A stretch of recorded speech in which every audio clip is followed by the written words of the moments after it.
Welcome to Connected. I'm your host, Haley Trimboli. And whether you are PhD curious or navigating your PhD program, or you're just wondering what your fellow graduates are up to, this podcast is your go-to for inspiring stories, actionable insights, and meaningful connections within the PhD community. All right, today I am joined by Dr. Julia Phelan, a learning engineer, a researcher, consultant, and entrepreneur. Julia earned her PhD in education from UCLA, where she studied social problem solving in children with Down syndrome.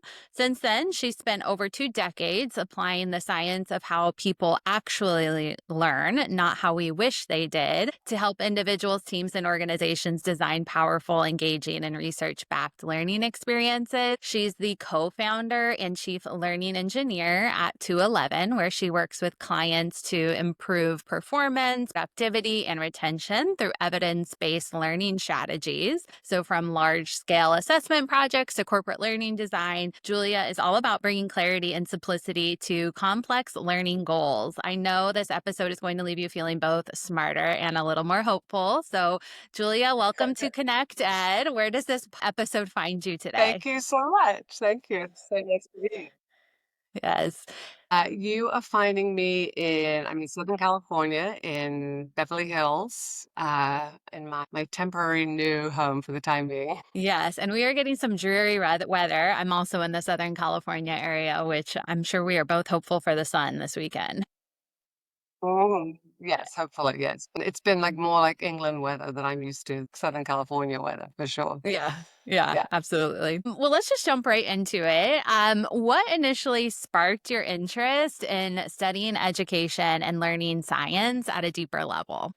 So I was a psychology major at UCLA. That's where did my undergraduate degree. And I'm from England, and I'd moved over here, and I'd bounced around in Northern California for a while, just doing other things, not learning related. And finally, my parents said, okay, if you're staying there, you should go to school. So I went to a junior college up in Northern California, and then I transferred to UCLA. And I was studying psychology, and I was working a lot with young children with autism. And there was a big autism clinic at the time in the Neuropsychiatric Institute at UCLA. And I was really enjoying that work. I sort of had thought that I might continue that in a job or graduate school after that. But then, I don't know, I started to feel I wasn't feeling as hopeful and positive about that work as I did when I first started doing it. And then I took a class with a guy named Jim Stigler, who has been at UCLA for a long time. And he had written a book called The Learning Gap. And he's also written a book called The Teaching Gap and other things. And at the time, as an undergrad, it was I think one of the last classes I took. But the whole class was focused around, and others had done they were some of the early people doing research in looking at why is it that students in other countries are succeeding in mathematics more so than students in this country? Like, what are some of the things that people are doing? What are some of the practices? So they were really in the field, like observing teachers, observing students, observing, what is happening? What is going on with these classrooms? Why are these countries seeing such, so much greater leaps and bounds in math than we are here? And they found some really big differences in teaching methods and practices. And one of the things that really struck me was that in some of these countries, and they were in Singapore, they were in Japan, they were in all sorts of places, but they were finding that teaching was much more of an art form than it is oftentimes seen here. And they also had a lot of pedagogical strategies focused around exploration and having students, going up to the board and trying out problems after they've had some amount of instruction. Then really diving into, okay, where were they struggling? And the struggles and the failures were really normalized. It was all part of the whole process. Anyway, I was really inspired by all of that. And I think that was the first little kernel that really inspired me to think about going to graduate school. And the other thing, on a more, I don't know, practical standpoint, I finished my undergraduate degree and I thought, well, I'll apply for a job. Sorry, my printer is making a noise. So I'm not printing anything, but it's like having a little moment. Yeah.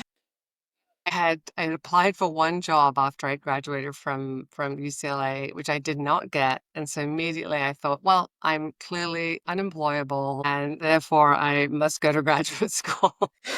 And because I had had this really, just positive, and I have to say, really inspiring experience of reading a lot of the work that Jim and a lot of his colleagues were doing, that it really made me think about education in a different way.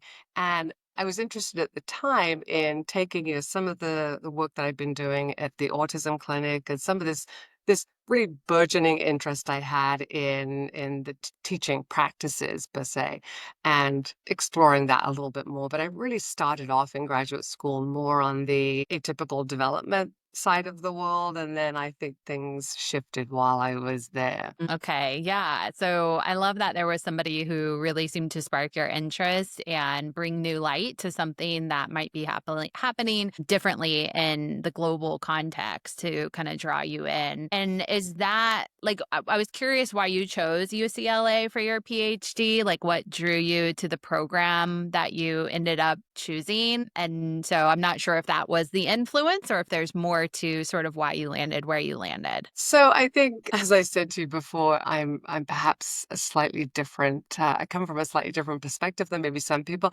When I applied to my undergraduate for my undergraduate study, I only applied to one school, and that was UCLA. And when I applied to graduate school, I also only applied to one school. And I think it was really just because I was there, and I knew people there. But I know a lot of people when they're applying to go to graduate school, they are looking across the country and thinking about which scholars, which researchers they really want to work with. That really wasn't the case for me. I was at UCLA when I'd been there. I was in that world, and that was just the only place that I applied to, if I can be completely honest. Makes sense. The right timing and right place and Yeah. nearby. Yeah. And so did you go straight from your undergrad degree into a PhD program? Is that what the trajectory looked like for you? And I took a year off. So I had been working at the whole time I was in college, I was working as a bartender.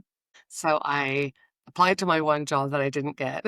Then I thought, okay, so then I spent a year just really working, working that job, doing a few other things, still working at the clinic a little bit. But yeah, so then I just took that year to do the application process, and then yeah, went the following years. I took a year off. Wow. I think a lot of folks it's an even bigger commitment at that point because like some will like do their undergrad, you go through a master's and then maybe you decide to do a PhD and like you're breaking it up. But like for you, you kind of were knowing that you were getting into this like long haul of education. And I really love being, I mean, all my friends would always tell me they're like, you're just an eternal student. I think the idea of leaving the world of academia and the world of learning and being a student to me was a little scary. And so I think graduate school was like, oh, I could actually keep doing this. That'd be really great. I could keep,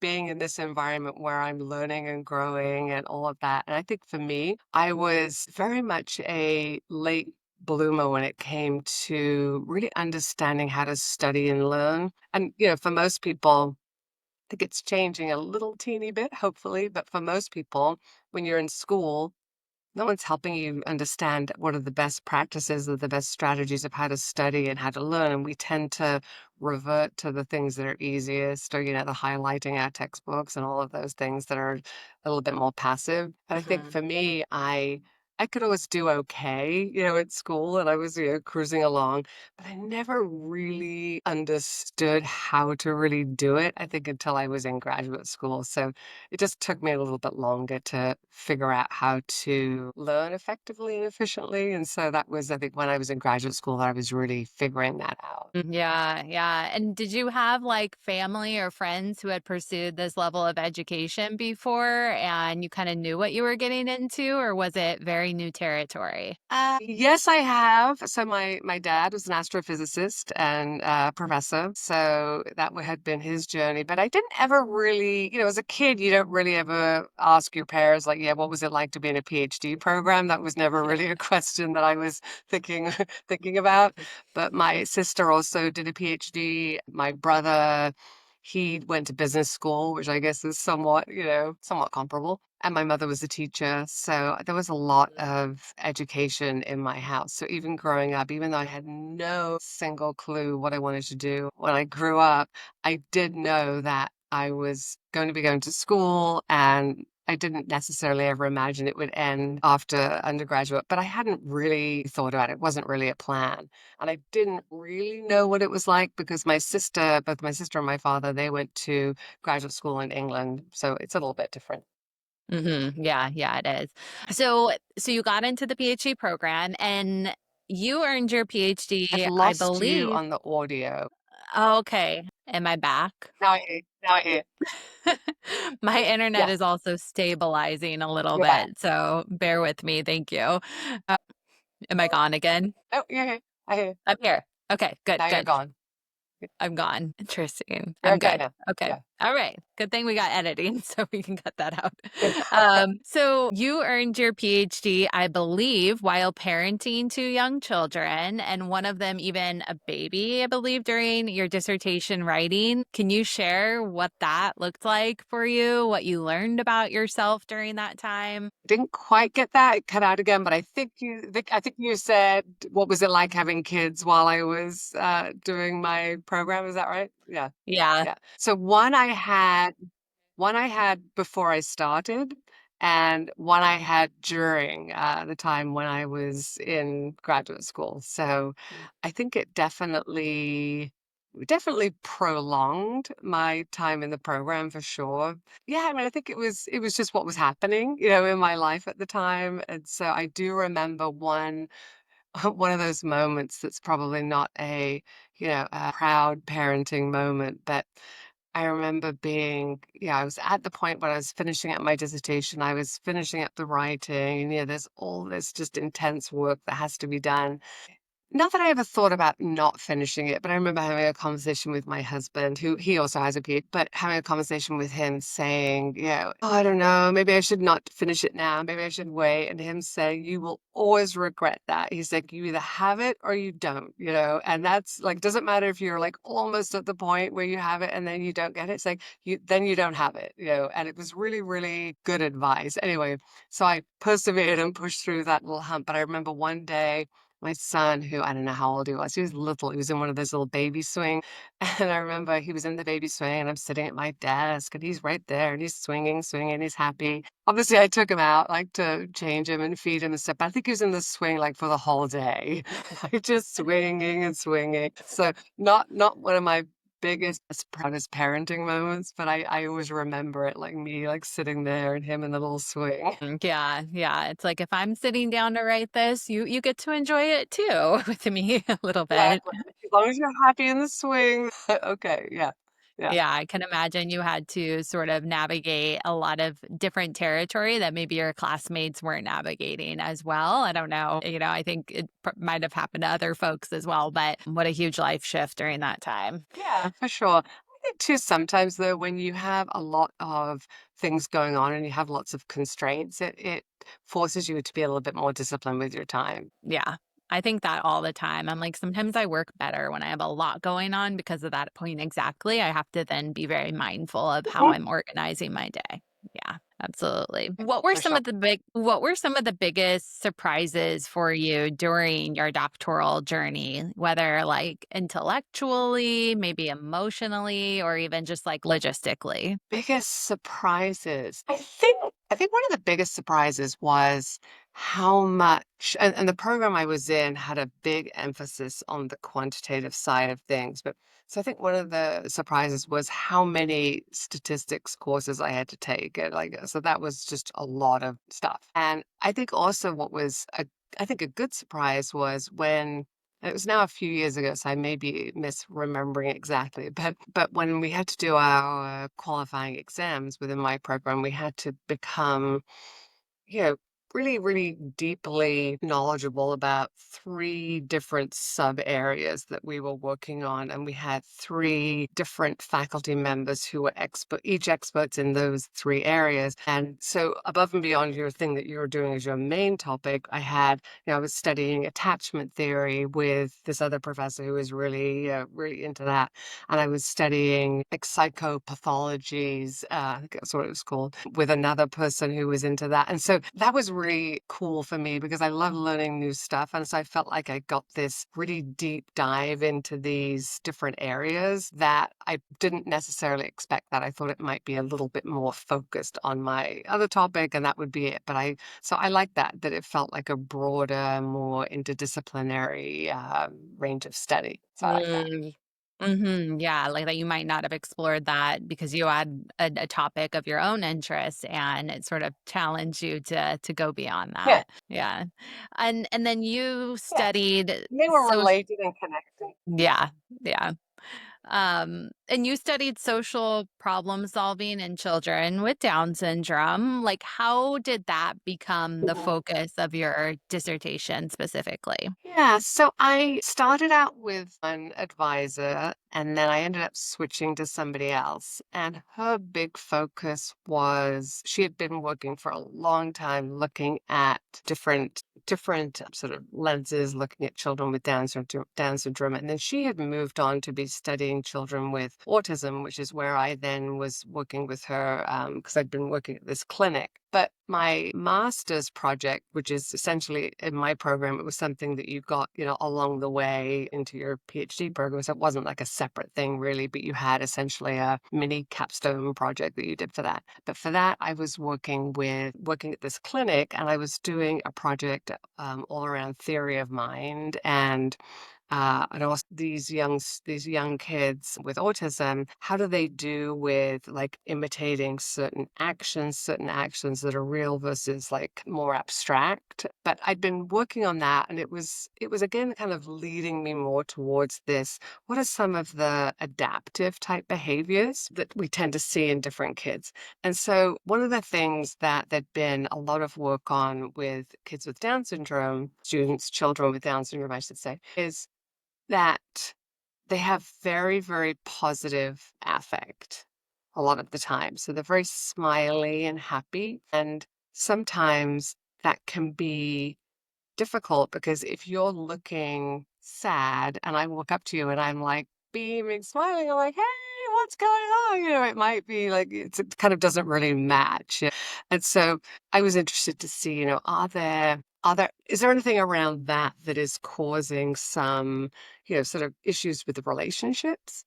And so what I was looking at with the social problem solving was, and this is a difficult thing to study because what I wanted to really look at was how do children respond when they see people who maybe are in pain or people who are hurt, or maybe somebody asks them if they want to share something with them. So some of those types of, typical childlike behaviors or behaviors that you might see in the playground and things. But it's very difficult to do an observational study of that because then you're having to wait to see, is there going to be some child in the playground who's crying? So Yeah. there are lots of issues obviously with that. So I ended up doing these little vignettes, like these little puppet shows, and so having these hypothetical scenarios of, so and so is sad and this other person and this is you, and what could you say to this person to make them feel better? And then I would ask them, if that didn't work, like what else could you do? And what I have found really interesting in other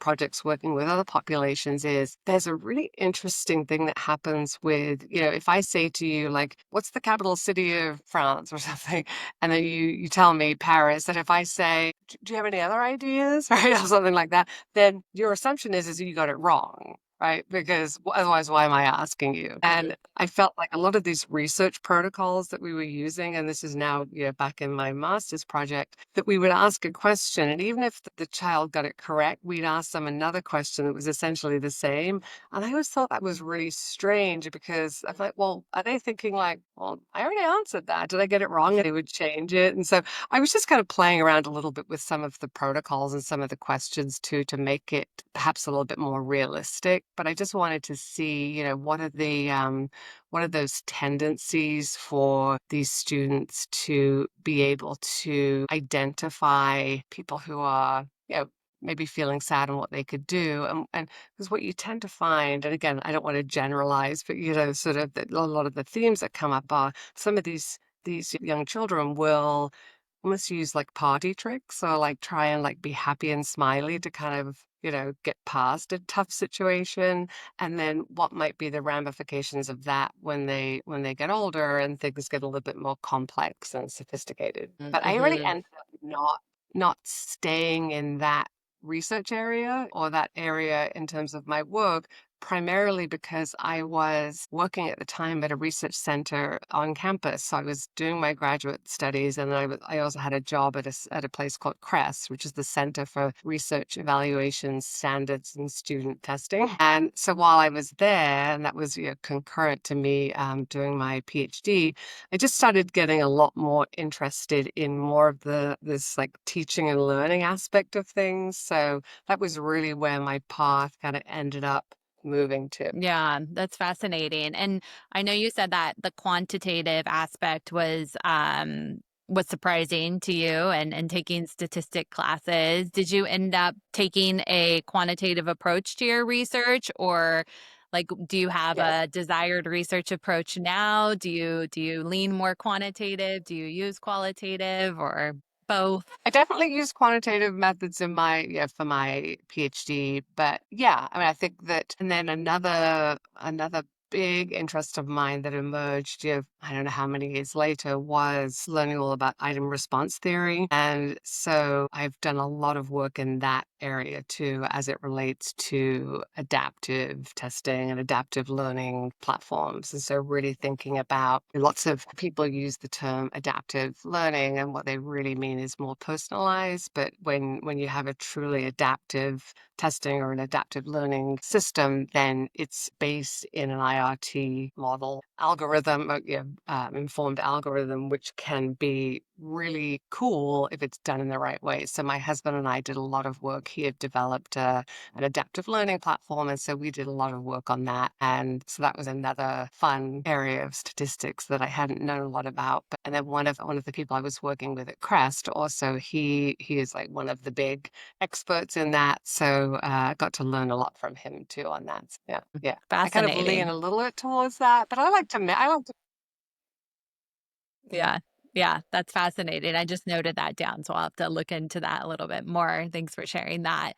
How did your understanding of like learning and education evolve during your time in your PhD program? I would say, and again, I think I'm a little bit different maybe from the typical person, but I think that I really started to have this shift from, so I was working on my dissertation work, and then I really started to have this shift over to becoming more and more interested in the stuff I was doing at the job I was working at the same time. Mhm. And I also I was a teaching assistant for a research methods in psychology course for a long time. So that was also kind of really getting me interested in the best ways to teach and learn, because one of the professors of that class, her name is Elizabeth Bjork, and she's one of the people who's done a ton of work, she and her husband, on how do people learn, what are some of the things that are really effective, and then how can we figure out how to get those actually moved into other areas where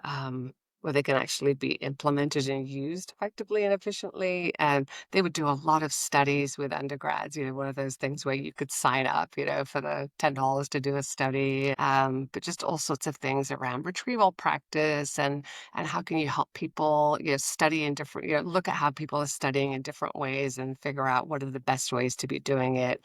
Things that are difficult are tend to be more effective. But again, like I said at the outset, we tend to, as humans, we're inherently lazy, and we tend to steer away from that. But I think my work when I was working at Crest, one of the first projects I ever worked on was a project with the Chicago Public Schools. And what we were looking at there was this was in K-12, but looking at their standards. I think we started in history, but looking at their history standards and also science, I think. Again, this is many moons ago. You're asking me to conjure my brain back. Yes. But we were looking at standards, and then we were also trying to figure out, how can we create I'm working with teachers and working with folks, in the education department there, but how can we figure out how to make the standards and the curricula and the assessment better aligned so there's a really clear thread through them. And one of my big missions at the time was like, how can we help make assessment not be a dirty word for people? Mm. Sometimes people think about testing and it's like strikes the fear of God into people, or they don't like it, or they think it's unfair. And usually that happens because the assessment is not well aligned with the instruction, and maybe the instruction is not well aligned to what's meant to be being taught. And so you've got this big disconnection. And of course, a student is going to be frustrated if they're being assessed on something that they haven't had the opportunity to learn, or haven't had the opportunity to learn well, or there's all sorts of issues that obviously come up there. But are there ways to create a clearer through line through all those things? So that was one of the early projects I worked on at Crest that I really kind of piqued my interest into that type of thing, and thinking about, hierarchies of content knowledge, and how can I did a lot of work uh, interviewing and working with experts, and this got me interested in the whole sort of idea of expert knowledge and how it's organized so differently from novice knowledge, and how can we use that, like how can we use the way that an expert structures their knowledge in such a way, because they have so much experience and they can make so many connections to things. How can we look at that, if we can actually quantify that and even have a map or have a visual of that? How can we use that to help inform how we're teaching students things? Because very frequently we as educators don't make connections to students that to us perhaps seem obvious, but to the students, they're not going to make these connections on their own because they're not quite at the point yet where they see the similarities, or they see like, oh yeah, learning this actually helps me understand this. But it's very difficult for novices to get that. And so if we can leverage some of the stuff we know about how experts think about things, we can, get them there a little bit faster and more efficiently.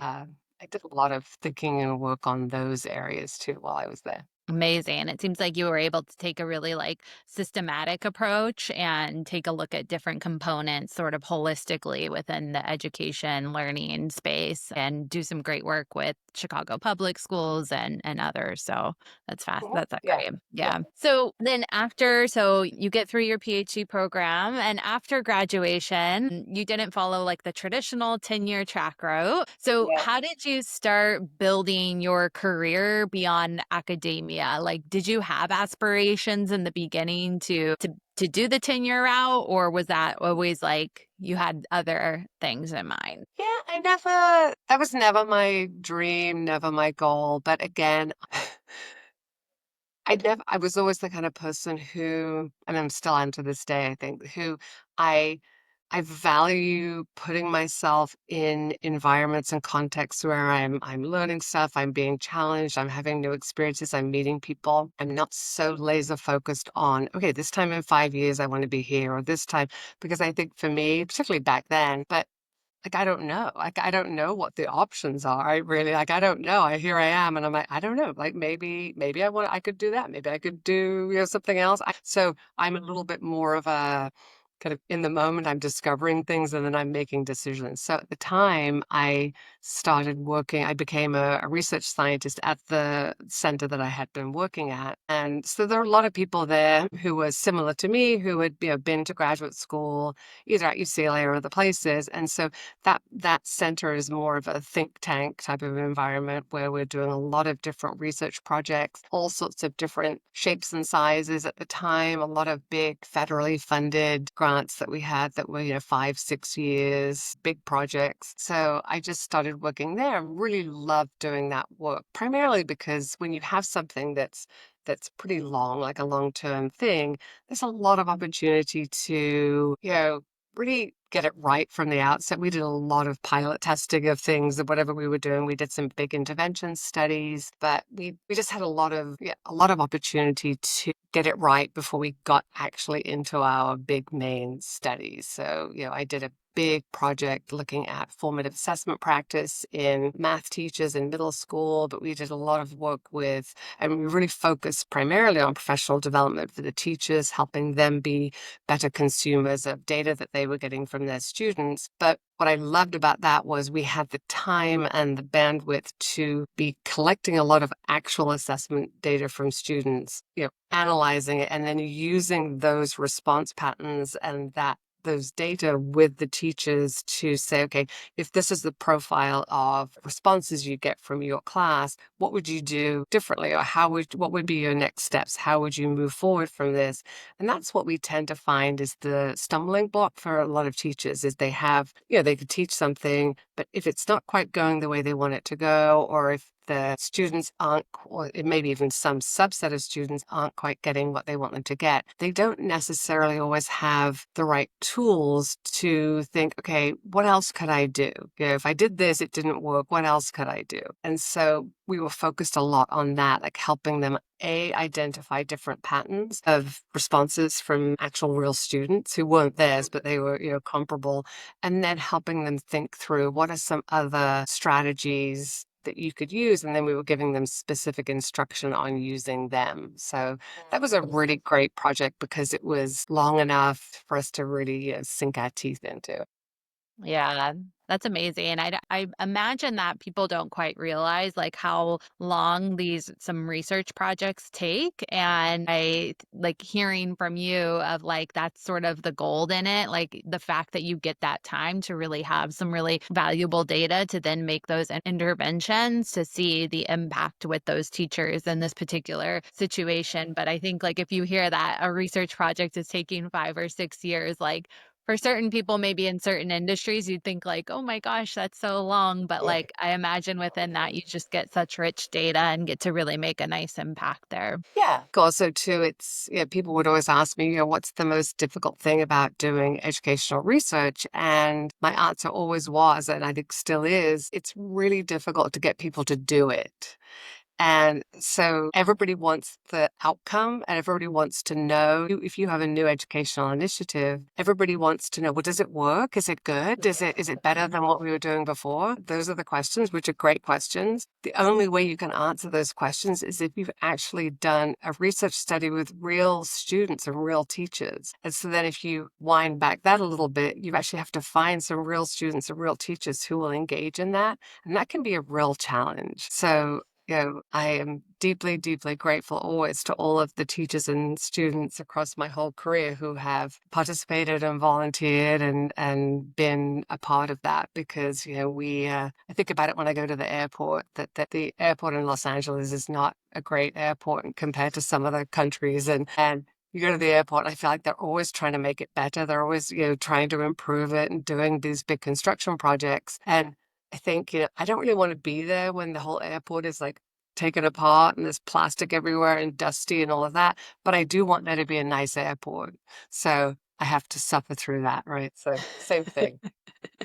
We do need some people to actually participate in research studies so we can actually find answers to important questions and give people answers that they want. Yeah, yeah, I love that analogy because I'm in the Los Angeles area, so I can really relate to that one. But yeah, I mean, I relate to that overall as well. Like, I think that was one of my biggest ahas is in my own program and after the program is you have these great ideas and you want to do research, but at the end of the day, you have to have participants and people willing to engage and work with you. And it's such a larger effort than just yourself and an idea that you have. It's such a collective experience. Yeah, yeah, yeah, yeah. Anyway, yes, I'm always so happy when you get people to actually be doing it. It's great. It's Yeah. very rewarding. Yeah. Yeah, absolutely. And so you co-founded 211 and now you work with organizations and individuals across industries. Can you share a little bit about what your work looks like today? Yeah. So I think one common theme for me is as I'm always working on a whole bunch of different things. So I'm not the kind of person who I'm sort of laser focused on one particular thing, but I see my the commonality, almost like as a horizontal connection, that everything I do and I engage in is really about exactly what you said at the start, like helping to apply all the things we know about teaching and learning in other contexts and other areas to help improve, create, evaluate, learning experiences and programs. And so I work with all sorts of people. So I may have, I've done work with organizations like United Way, who, wanted to create a bigger training experience around their Equity Institute. And so they wanted to have something that would be applicable to both their own stakeholders within the organization, but also people who are working out in the field, also board members of theirs, and then also people in all of those roles in other countries. So this is a really great challenge because you're thinking, okay, we've got to create something that is both applicable to a US audience, but then when we start thinking about equity and some of those topics, those things look really, really different if you go to Europe or if you go to Asia or go to anywhere else in the world. And so thinking about customizing some of those pieces, because when you start talking about, the legacy and history of Black people in this country, it's very, very different from going to Europe. And there's a whole different set of things that are really relevant and salient to populations there. So thinking a lot about that. So those projects are really interesting. And then, I do a lot of work with helping experts like authors or others who have created programs of their own,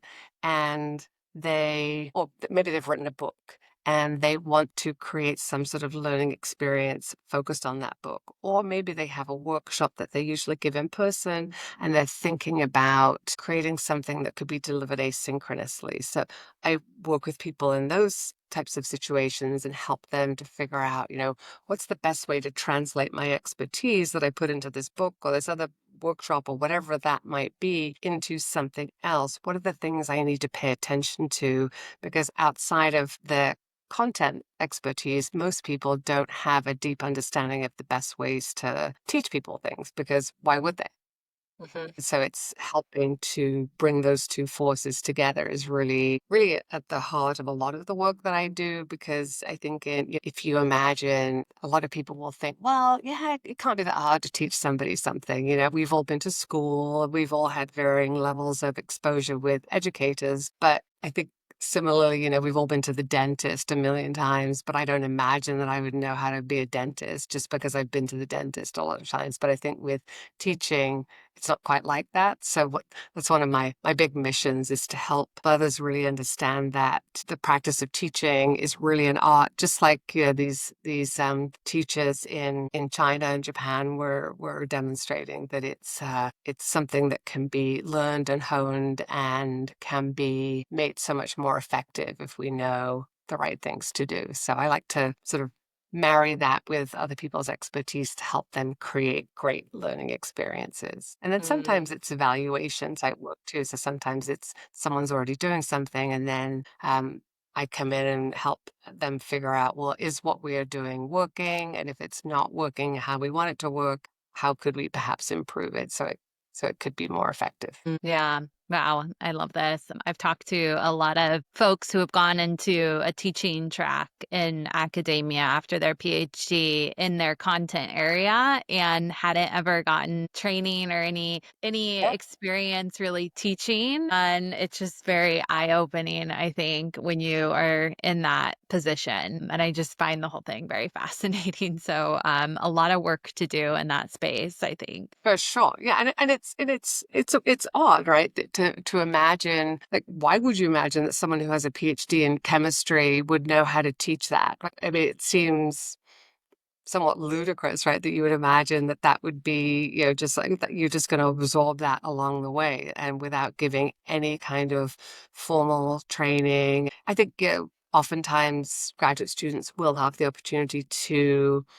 be teaching assistants and things like that, which I think can be really valuable, but also only if it's done in a really intentional way. And I think UCLA did a really great job at that. When you were a new teaching assistant, you had to go and observe other people doing it first and things and yeah, and really we would spend a lot of time actually talking about what are the best ways to teach some of these concepts. Because when you're talking about, we were teaching, basic statistics, but to undergrads, it's complex. And my goal was always I wanted to have the students know, like I wanted to be able to say, okay, if you were doing this type of analysis, just say in regular words what you would want. I'd want the difference between, we've got two groups here. I want the difference like between this group to be small. I want the difference between this group to be small. And I want the difference like between the two to be bigger. So within it, it's smaller. Between it's bigger. Okay, great. Like if you could say that, then you're golden. Yeah. So how do you like bring the science of learning or think about like the science of learning into environments that maybe aren't traditionally academic or with the people that you work with? Like what's your approach there? Like what's the secret to making it stick, especially with your background and going into areas where folks might not have that depth of expertise and knowledge? Yeah, I think I just try and help people understand that some of the things that they are observing or experiencing, we could, if we stripped away the corporate background or whatever the background is, and we just imagined it was a learning experience, then they might be able to see it a little differently. So, for example, you have a new person who starts at your company. And there's, onboarding training. And I've done a lot of thinking about that recently because it's very much like if you're a student who starts a new school in the middle of the school year, like many students do, they're moving around. So that new student comes to the school, and there's a whole bunch of stuff that they need to know. And it comes from all sorts of different angles. So they need to know just where their locker is or where to get lunch and those sorts of things. But they also need to feel that, everyone's not staring at them and laughing at them or, pointing at them and making them feel unwelcome. And they need to feel that they actually know what's expected of them. So they walk into the math class and they're not just completely lost. They have some idea about where they're starting and the teacher is welcoming to them, all sorts of things like that. That all of those things can help that student, set them up for success. Well, it's exactly the same thing for a brand new person in a new job. Exactly the same. So you just pick that person up and put them over here and it's like, okay, now, I'm new at this workplace. Do I know where I'm going? Do I know where the bathroom is? Can I get in? Are people making me feel like I'm welcome? Do I feel like I belong here? Do I know what's expected of me? Do I have tasks and goals that align to what I already know and my current, strengths and interests and all of that? And if we don't have those things, then when we think about, and again, this is just another application of learning science, that we can only have so much stuff going on in our head at the same time before we can't pay attention. So right now, if my dog was barking and my phone was ringing and something else was happening, I wouldn't be able to pay attention to you because there's all these other things. And so it's the same thing that if I'm a new employee in a new workplace and I'm worried because I don't have a key to the bathroom, so I'm going to have to go ask somebody for it. Or somebody just said, you should go speak to Jimmy. And I'm like, I don't even know who Jimmy is. Is he like my boss or is he someone else? I have no idea. Is he important? Is he not? I don't know. And don't forget the blah, blah, blah report that you have to do. And I'm like, oh, I don't even know what you're talking about. And so I can't do anything because all I'm doing is worrying about all of that, right? And so when we think about cognition and learning, that only when I can remove all of those things and feel comfortable and that I know the expectations and all of those things, only then can I actually learn something or can I actually perform my job task. So I think there's a lot of applications of learning principles that come up in the workplace and I think that are oftentimes not really thought about. And I think another one that's really an important one is that if you think about any kind of training experience that you've ever had, something that is a shorter time period, not a big course, but there's only so much that you can learn going to a workshop or going to a seminar or whatever it might be. And so having an expectation that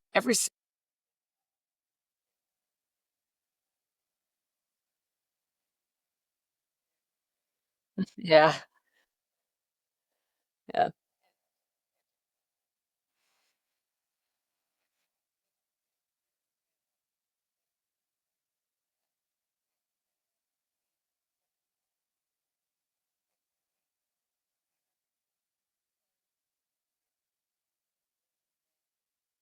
Mm, And is it really important that I read aloud the, company mission and rules and regulations around something? Probably not. I could give you a handbook and you could read that on your own time.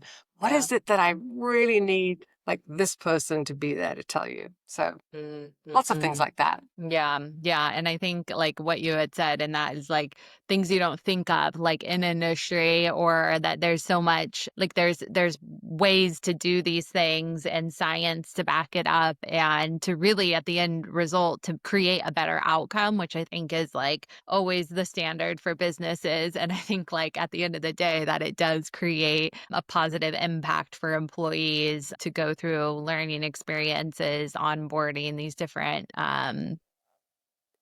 things within their organization, even if they don't have that deep background. Yeah, yeah. But just to Mhm. just to pass things out, like having things, stepped out a little bit so we could start with what's the thing you need to know first? How can we build on that? And we know that that's how people learn. Mm, And, if we think about something like compliance, learning compliance type topics, that it doesn't really help me or help you if I teach you the emergency protocol for something on the first day, and then I don't give you a chance to practice it, and I don't give you any more exposure to it because yeah, one day you might come across that you might need it, and the chances yeah. that you'll remember it oh yeah, yeah, I know they told me, I don't know, that was, and Right. yeah, how would you remember that? So I think Mm, trying to have a little bit more of a realistic perspective and think about how can we teach people things in ways that will be effective and will actually help them know them when they need to. mhm. Yeah, yeah, that's the key. I love that. And so coming back to your PhD, how has your relationship with your PhD changed over time? Like, do you see it differently now than you did when you first finished? Don't know if I see it differently. I think that it is something that has had and continues to have huge value for me, in part because it's a signal of something. And I think this is, what my husband was trying to tell me when he was, and again, not that I was ever going to really quit, but when he was just making sure that I didn't, was that you either have it or you don't. And then when you do, I don't want it to sound weird, but it's just a signal of something that you've gone through something, you've achieved something, you've got a certain depth of knowledge and expertise that I do find it's valuable. And sometimes, I mean, this is just at a very basic level. It's like sometimes people will say, yeah, we really need help with this grant that we're writing. We really need somebody with your qualifications to help us. And so it's almost a proxy, right, for something that allows people to sort of come straight to you. So that to me is something that's really valuable. I don't think it's really changed so much over time. No, not really. And in thinking about this discussion with you, I was thinking a little bit, back about it. But yeah, it was definitely a great period of time. And I'm so happy that I did it. And I learned just so much and had such great experiences. And yeah, yeah, but I don't think it's changed.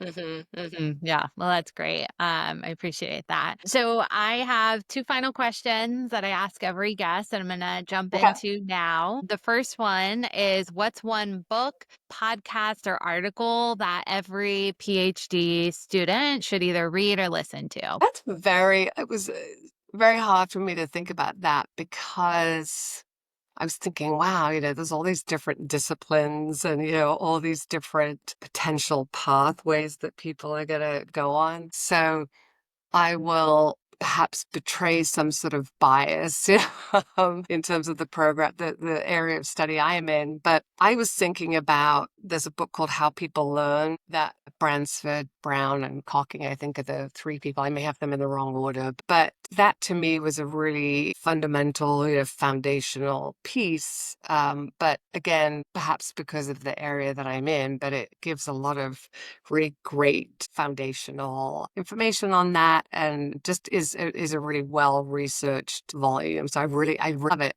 But I actually asked this question to my husband and then another friend who is a professor of Near Eastern languages, and they both said things more related to writing. So I think my husband said either Strunk and White or some other similar book like that.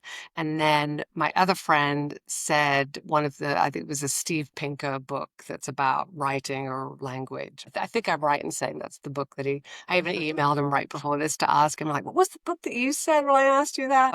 But yeah, so, and I'm not sure podcasts were invented when I was in graduate school. So I think all the That's a great. podcasts I listen to are not so educational, they're more entertaining. Yeah, yeah. There's quite the variety now, so you never know. Well, I feel like I knew you were going to have a good recommendation in the area of learning that I really think how people learn would be applicable for any PhD student. So I appreciate you sharing that one. But I can also see the importance of writing as well, as that's such a foundation for the program. Okay, final question. If you could go back and give your younger self one piece of advice before starting your PhD, what would it be? Struggle with that question because I feel like it leads me to think that if I answer it, then I have a regret, Mm, which I don't. So yeah.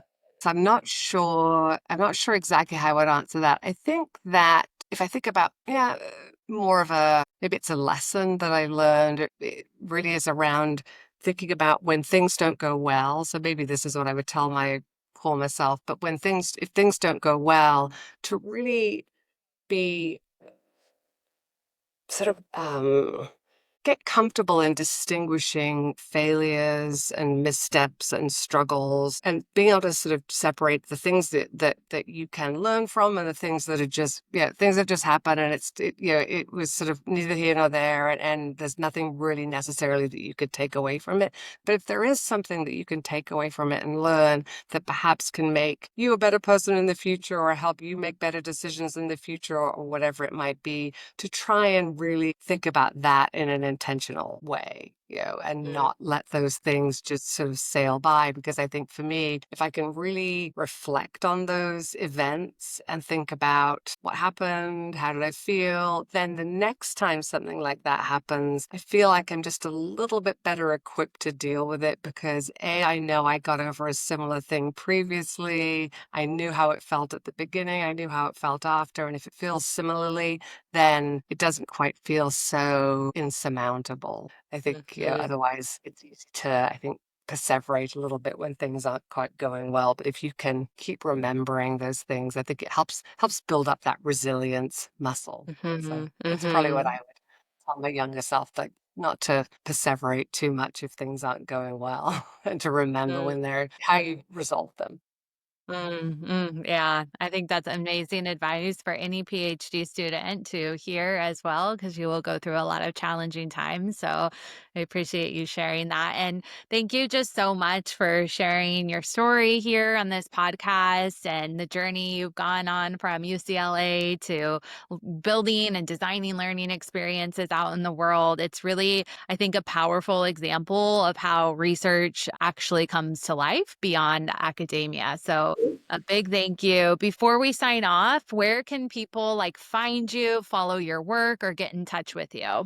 Probably the best place is LinkedIn. I would say that I'm, happy to connect with people or if people reach out. I'm always happy to, if people have questions or want to have a quick chat, always happy to do that. So LinkedIn is probably the best place. We will link to that in the show notes. And again, just thank you so much for your time, your wisdom today. Really appreciate it. So great to talk to you. Thank you so much. What an amazing conversation with Julia. She has some deep knowledge and expertise in the field of learning, which I just really appreciated her experiences in the field, from researching these topics deeply to now applying them within organizations and schools and different places where I think this is often overlooked. I probably could have talked with her for much longer and gotten into sort of how she thinks about learning in this new age of AI and times that we're living in with lots of things changing. So maybe a future conversation. But what resonated with you the most? I'd love to hear your thoughts. If you can drop me a message or a comment. Thank you so much for tuning in to Connected. You can find all the links in the show notes. And if you enjoyed this episode, don't forget to subscribe, to leave a review, and share it with somebody in your PhD community. And be sure to follow along on LinkedIn, Instagram, and YouTube for more conversations just like this. I hope to see you next time, and let's stay connected.